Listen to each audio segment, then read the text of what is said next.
امام کافر تھا تو اب کیا حکم ہے؟ چنانچہ اگر کوئی شخص ایک عرصے سے کسی جگہ امامت کرتا تھا یا کر رہا تھا، اب کسی قرائن سے یا کسی حال احوال سے یا کسی کے بتانے سے معلوم ہوا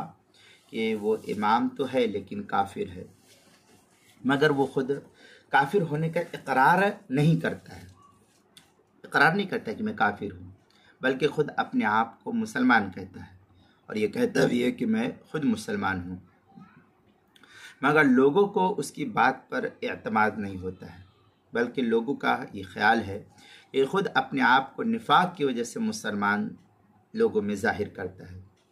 تو ایسی صورت میں اس کی ابتدا میں جو نمازیں ادا کی گئی ہے ان کا اعادہ کرنا فرض ہوگا۔ اب چاہے 1 سال ہو، 2 سال ہو یا 20 سال ہو، جتنے سال بھی ہو، آپ پرکھ کر کے ایسے شخص کو امام رکھتے، لیکن اب جب آپ کا حال ہو گیا ہے ایسا تو اب آپ کے ذمہ نماز کا اعادہ فرض ہوگا۔ دور مختار کے اندر ہے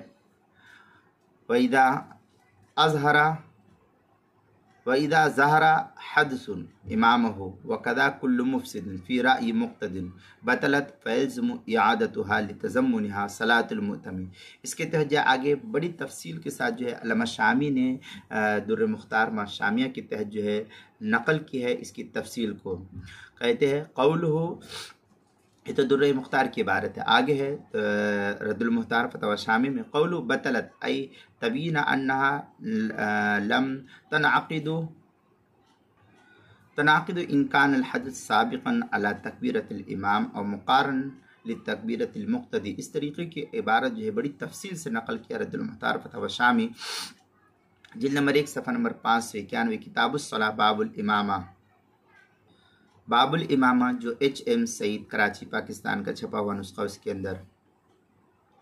اسی طریقے سے النحر الفائق جلد نمبر 1 صفحہ نمبر 255، باب الامامہ جو قدیمی کتب خانہ کراچی پاکستان کا چھپا ہوا نسخہ اس کے اندر،